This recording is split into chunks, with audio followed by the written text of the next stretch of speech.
Hello there, my name is James and I'm legally obligated to spend the next 5 minutes of my life explaining the entire timeline of Earth's evolution. I'm basing this off of knowledge that I already have, as well as information from an article by this website. Anyway, I'm bored and I would like to get back to storming France, so let's get a move on. So a while back, specifically 4.5 billion years ago, the Earth is a giant flaming ball of death. Then this other giant flaming ball of death named Theia slams into our beautiful blue planet. This event eventually formed the Earth and our moon, essentially making our source of twilight Earth's awkward, estranged twin brother. From then, around 4.4 billion years ago, beautiful, refreshing water appeared. For some reason. No, seriously, we have no idea where it came from. Scientists believe it may have been carried here on asteroids, but really we have no conclusive origin for everyone's favourite clear liquid. Later on, specifically 500 million years later on, the last universal common ancestor, or Luca, is believed to have lived. This short king is thought to have been the first organism from which everything we have today was derived from. Fossils from the time suggest that it lived in an underwater volcanic or geothermal setting, example being those vent things that those hairy crab things live in thousands of meters below the ocean's surface. Then, around about 3.7 billion years ago, the first major land masses emerged due to a change in the behavior of tectonic plates. 200 million years later, the oldest single-celled organisms joined the party. These creatures also lived in a volcanic setting and fed on methane gases erupting from the ground. Bacteria evolves further over the next 1.2 billion years before finally the Earth experiences the Great Oxidization event, in which specific types of bacteria evolve a new form of photosynthesis, creating breathable oxygen. A few hundred million years later, everything freezes, until it melts again and releases even more oxygen. Then, around 2 billion years ago, cells evolved very primitive organs. Somehow. Over the next 1.5 billion years, cells evolve into early seaweed, then sponges, then a whole array of stationary life. Then finally, 390 million years ago, the first animals with backbones evolved, these little fishies named however the hell you say this.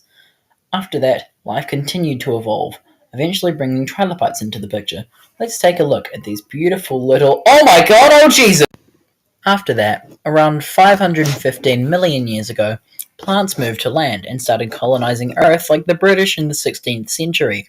15 million years later, bugs joined this tea-sipping party and start eating everything like the average American. 50 million years after insects began devouring Earth, fish split off into two groups: cartilaginous fish, which evolve into sharks, and bony fish, which evolve into everything else. Then, everything dies.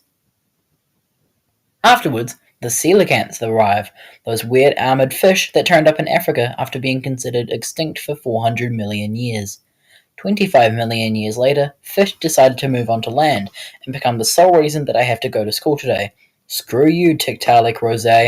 At 340 million years ago, amphibians split off from the main group of tetrapods, before the tetrapods split off into two more groups 30 million years later. The sauropsids, which evolved into reptiles, as well as dinosaurs and birds, and the synapsids, which evolved into mammals. One of these mammal-like reptiles evolved into the famous Dimetrodon, with its tall sail and dinosaur-like appearance. These synapsids went on to evolve into creatures such as the Gorgonopsids, which were basically giant bloodthirsty dogs. Then, jumping forwards to 250 million years ago, the greatest mass extinction in all of Earth's history occurs, an event literally known as the Great Dying, which brings an end to the Permian and the beginning of the Mesozoic. Now that those pesky mammals have been dialed down to the size of house cats, it's time for the reptiles to take the stage. They evolve into giant marine reptiles, lumbering crocodilian monsters, and yes, primitive dinosaurs. These included Coelophysis, Herrerasaurus, and Plateosaurus. After 50 million years of dinosaurs looking boring, everything dies again, and brings forth the greatest period in Earth's history, the Jurassic. The Jurassic lasted for around 55 million years and saw some of the most famous dinosaurs in its time.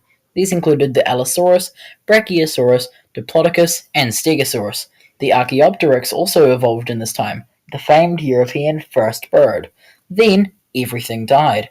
The Cretaceous period began with the appearance of flowering plants, letting President Snow traumatize a teenager millions of years later. Dinosaurs in this time included the Tyrannosaurus rex, Triceratops, Spinosaurus, and my Pookie bear Dinocaris. 93 million years ago, the oceans became starved of oxygen and killed everything. Again. Then, 66 million years ago, a giant rock gets hurled at Earth, and I swear for the last time, kills everything. Now that the giant dinosaurs have been dulled down to the size of chickens, the mammals begin to take the center stage. 3 million years after all those birds got killed with one stone, primates split off from regular mammals and eventually evolved into species such as apes and humans, otherwise known as the Great Screw Up. 55 million years ago, I swear to God this is the last time, but greenhouse gases rise in the oceans and once again everything dies. Whales evolve, as well as deer and bison, with one early whale being Pachycetus. Then, from 50 million years ago to today, primates continued to evolve into modern humans, going from basic monkeys to making tools to small huts and finally Homo sapiens. Then we managed to kill everything over like a few million years, but that's for social studies to cover. For now, I'm done here. I hope you enjoyed my bottom of the barrel reconstruction of literally all of history, but with that, thank you for listening to my TED Talk. Goodbye.